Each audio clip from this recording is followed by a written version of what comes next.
Hello friend, नमस्कार। मैं दिनेश शर्मा। आज आपको मेष लग्न में किसी जातक की मेष लग्न हो और 8वें भाव में सूर्य हो तो किस प्रकार के फलित होंगे, इसके विषय में एक सामान्य जानकारी दी जा रही है। और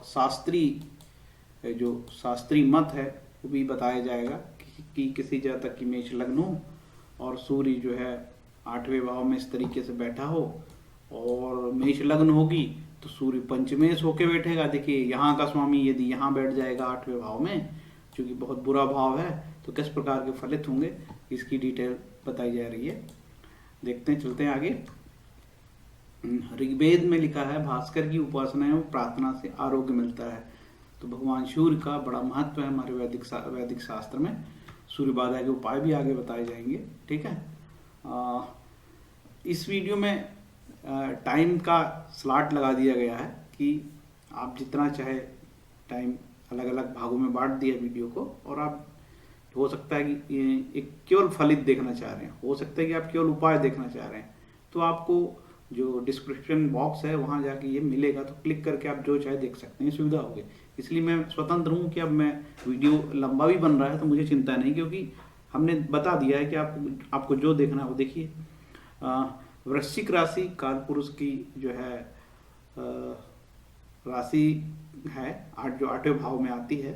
और कालपुरुष की जो राशि है, और कालपुरुष की राशि में वृश्चिक राशि किस अंग का प्रतिनिधित्व करती है वो ये दिखाया गया है यहाँ पे।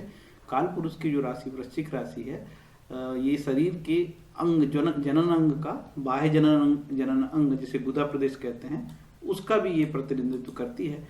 तो किसी जातक की यदि ये राशि पीड़ित होती है, 8वीं वृश्चिक राशि, तो इस जनन अंगों में कोई आपको किसी प्रकार की समस्या या बीमारी हो सकती है। ये पीड़ा होने से, ये इसीलिए आपको ये बताया जा रहा है। आगे चलते हैं। वृश्चिक राशि स्थिर राशि है, स्वच्छ वर्ण है, स्त्री जल तत्व है, उत्तर दिशा की ओर वाली राशि है, रात्रि बली, अल्प शब्दकारी, बहुपदी, कफ प्रकृति की, समोदय, जलचर, बहुसंतति, कांति युक्त, शोभा और ब्राह्मण वर्ण। ओके। इसके बाद ये राशि जो है वृश्चिक राशि, छिद्र वाले स्थान, कोठरियां, चट्टानी क्षेत्र, गुफा में इसका वास होता है। ठीक। ये जो स्लाइड है इसमें दिखाया जा रहा है कि ऋषि पाराशर ने बोला कि सभी भावों के एक स्थायी कारकत्व होते हैं। ठीक है।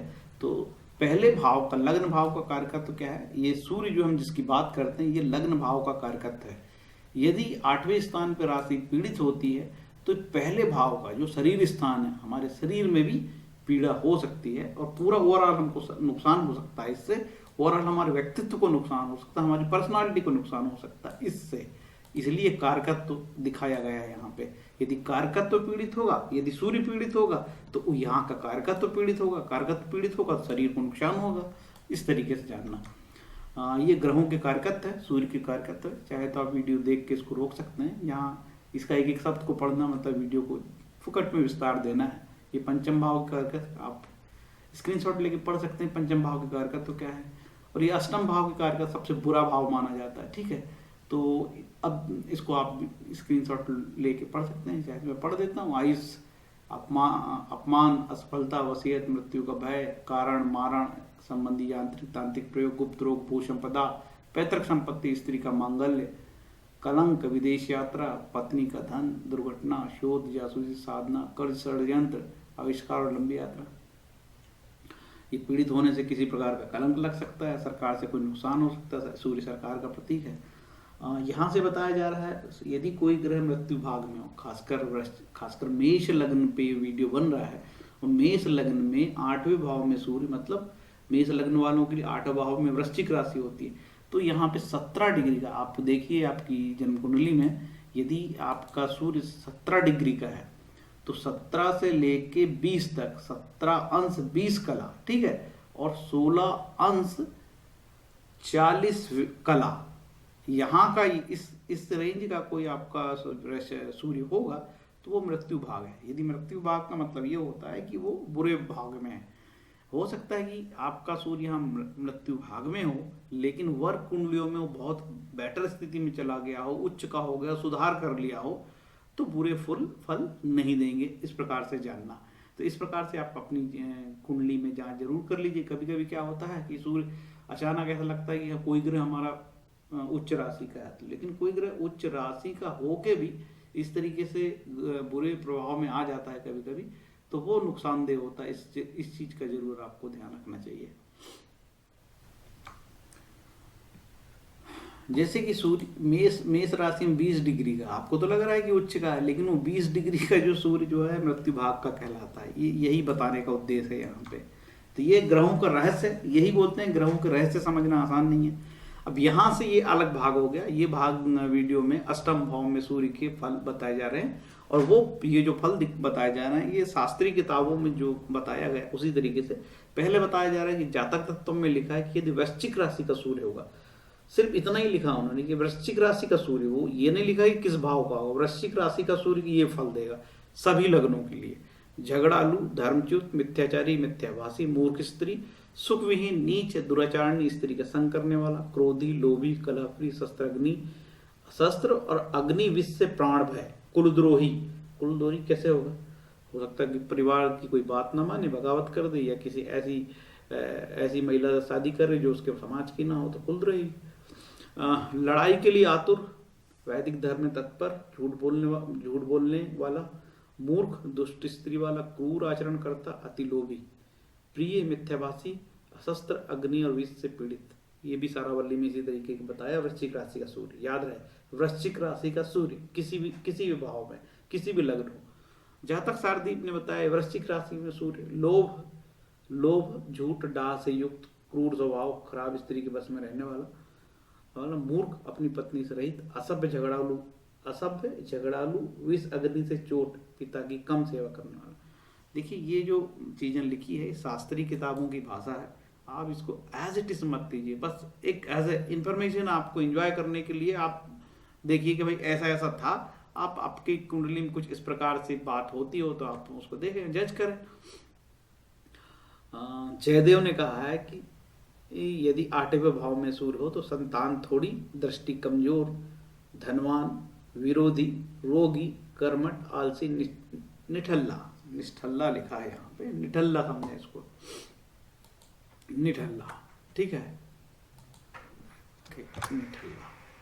चमत्कार चिंतामणि बताता है कि 8वें भाव में सूर्य हो तो चालाक, कष्ट भोगता है, विदेशी दारान, मतलब जो विदेशी बाहर की महिलाओं से कोई संबंध बनाता है उसे कहते हैं। अभक्ष्य, ऐसी अभक्ष्य मतलब जो नहीं खाना वो भी खाता है। तो आज की डेट में तो अपन यही मानेंगे कि भाई नॉन वेजिटेरियन, उसको नहीं खाना चाहिए, वो खा रहा है, लेकिन बहुत सारे लोगों को वही भक्ष्य है। भोजन, अभक्ष्य भोजन करता है, धन चोरी हो जाता है और विपत्ति आती है।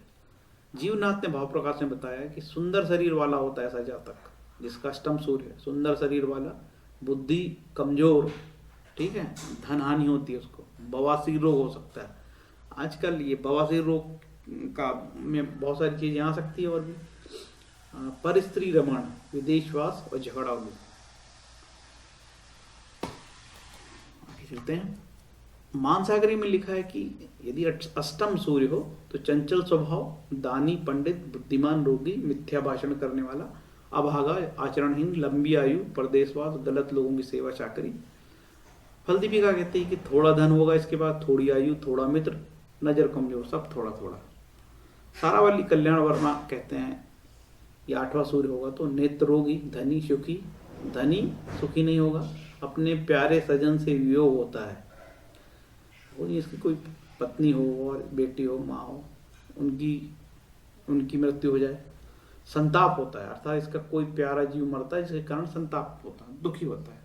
वैद्यनाथ कहते हैं मनोहर होता है लेकिन झगड़ालू, सदा संतुष्ट। ढूंढीराज कहते हैं कि दृष्टिमान्य रोग, मतलब आंखों के रोग, शत्रु अधिक, बुद्धिमान तथा क्रोधी, प्रचुर धन नहीं, ठीक है, प्रचुर धन नहीं, यही तो सबसे खराब चीज है। डॉक्टर रमन, दीर्घायु, उदारता रहित, रोगी, शरीर नेत्र रोग से पीड़ित, अचानक लाभ, सिर में फोड़े, दरिद्र और साधारण जीवन। भृगुसूत्र में कहा गया है 8वां सूर्य होने पर नेत्र रोगी, पुत्र सुख थोड़ा चौपाया हानि, अल्पधनी, देह रोगी, सिर में फोड़े। चौपाया हानि से वाहन से मान सकते हैं आज, क्योंकि बड़े शहरों में तो कोई व्यक्ति चौपाया पालता नहीं ना, खेड कोतकम एक ग्रंथ है, अब्दुल रहीम खान खाना ने लिखा है, 1556 से 1627 के बीच की बात है। वो कहते हैं कि ऐसा 8वां सूर्य होने पर भूखा प्यासा घूमता है, कोई काम धंधा नहीं, परदेसी, भ्रमण करता है, घूमता रहता है। वरामीर भ्रमण करता रहता है। वरामीर आंखों के रोग और पुत्र थोड़े, ठीक है, मतलब आंखों की बात आ रही है कि आंखों को कष्ट होगा। पाराशर मत कहते हैं, अब ये जो टॉपिक अलग है, यदि मेष लग्न की कुंडली है और सूर्य हो जाता मेष लग्न में पंचम भाव का स्वामी पंचमेश, तो सिंह राशि में पंचमेश, तो वो यदि पंचमेश होकर अष्टम भाव में जाता थोड़े पुत्र वाला और क्रोधी और सुखहीन होता है, ऐसा बताया गया है। पंचमेश यदि अष्टम में हो तो सामान्य फल क्या होते हैं, भावत भावन से पंचम से यह स्थान केंद्र स्थान है जो शुभ माना जाता है, लेकिन अष्टम स्थान में ये सब नियम लागू नहीं होते। अत्यधिक अशुभ स्थान होता है, पंचम की हानि दर्शाता तो पुत्र अरष्टि दर्शाता है, अशुभ होकर पंचम की हानि। ये चूंकि पंचम पुत्र का स्थान है, पुत्र का स्थान यदि अष्टम स्थान पे बैठा है तो हो सकता है कि भाई पुत्रों की हानि हो, पुत्रों की शिक्षा में तकलीफ आए, पुत्र शिक्षा ना कर पाए, शिक्षा में बाधा आ जाए, और पंचम के और भी मैंने फल बताया, उस प्रकार के पंचम भाव के जो भी फल होंगे वो हानि होगी। देखिए पंचम भाव में यदि सूर्य, पंचम का सूर्य यदि पंचमे सूर्य यदि यहाँ पे अष्टम में बैठता है, अष्टम बुरा भाव है, और ये सूर्य यहाँ से धन भाव को दृष्टि देता है, तो कुटुंब में भी समस्याएं, अपना जो कुटुंब स्थान है उसमें भी समस्याएं खड़ी हो सकती है।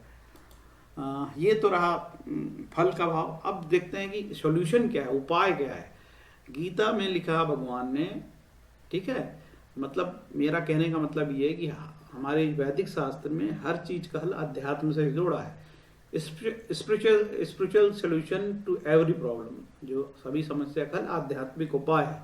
भगवान कहते हैं पत्रम पुष्पम फलम तोयम यो यह भक्त्या प्रेक्षति तदहम भक्त उपहत असनामी प्रयतात्मन। यदि कोई प्रेम तथा भक्ति के साथ मुझे पत्र पुष्प फल या जल प्रदान करता है तो मैं उसे स्वीकार करता हूँ, ठीक है। तो सवाल यह है कि प्यार से, प्रेम से, श्रद्धा से ईश्वर की प्रार्थना। सर्वग्रह पीड़ा नाशक सूर्य प्रयोग और मंत्र उपाय, ठीक है। किसी भी सज्जन को, जातक को यदि सूर्य से प्रॉब्लम हो रही है, अष्टम भाव में है वो, तो इसको अर्जुन कृत सूर्यस्तवन, सूर्य सहस्त्रनाम, सूर्याष्टक स्त्रोतम, सूर्यस्तवन, सूर्य मंडल स्त्रोतम, सूर्य स्त्रोत, सूर्य उपनिषद, सूर्य आदित्य हृदयम, ये तो बहुत उचित है। वाल्मीकि रामायण से ये लिया गया, सूर्य आदित्य हृदयम, इसका आप पाठ करिए। सूर्य अष्टोत्तर शतनाम, ये सूर्य भगवान के 108 नाम है, और सूर्य सहस्त्र नाम में सूर्य भगवान के 1000 नाम है। नेत्रों के लिए चाक्षुषोपनिषद भी होती है, उसका भी पाठ कर सकते हो आप, ठीक है। तो आपकी जो नेत्र पीड़ा कम होगी और सूर्य से होने वाली पीड़ा जो है कम होगी। ये सूर्य का मंत्र है, आप देख सकते हैं। ओम ह्राम ह्रीम हो स्वपूर्व स्व कृष्ण वर्तमान निवेश मृत हृत हिरण्य सविता रथिन देव ये तो होने पश्य ना। उपरोक्त मंत्र की जप संख्या 7000 है। 7000 जप करने के बाद दशांश हवन करा सकते हैं, 700 है ना, तो उससे लाभ मिलेगा आपको। और ये और सूर्य का मंत्र यदि वो लंबा चाहिए शॉर्टकट में लीजिए, ओम गणेशूर्याय नमः, ओम गणेशूर आदित्याय नमः। अब ये मंत्र जो है, और उसके दान भी है, सूर्य का दान, गेहूं, गुड़, घी, लाल वस्त्र, तांबा, सोना, बछड़े सहित गाय के दान से सूर्य बाधा शांति होती है। देखिए एक चीज ध्यान रखिए, यदि आप ये माला मंत्र जो है यदि ये माला में करेंगे तो बहुत बेहतर होगा। क्यों? क्योंकि माला में 12 राशि 9 ग्रह उसका 108, 27 नक्षत्र उसके 4 चरण उसका 108, तो 108 का अपना महत्व है। एक माला भी यदि अपन ने प्यार से, श्रद्धा से कर ली है तो पीड़ा में कमी आएगी। इस तरीके से बात कही गई है हमारे अध्यात्म में। कोई प्यार से, मोहब्बत से और श्रद्धा से ईश्वरी प्रार्थना करता है तो लाभ होता है। और सूर्य नमस्कार भी आप कर सकते हैं।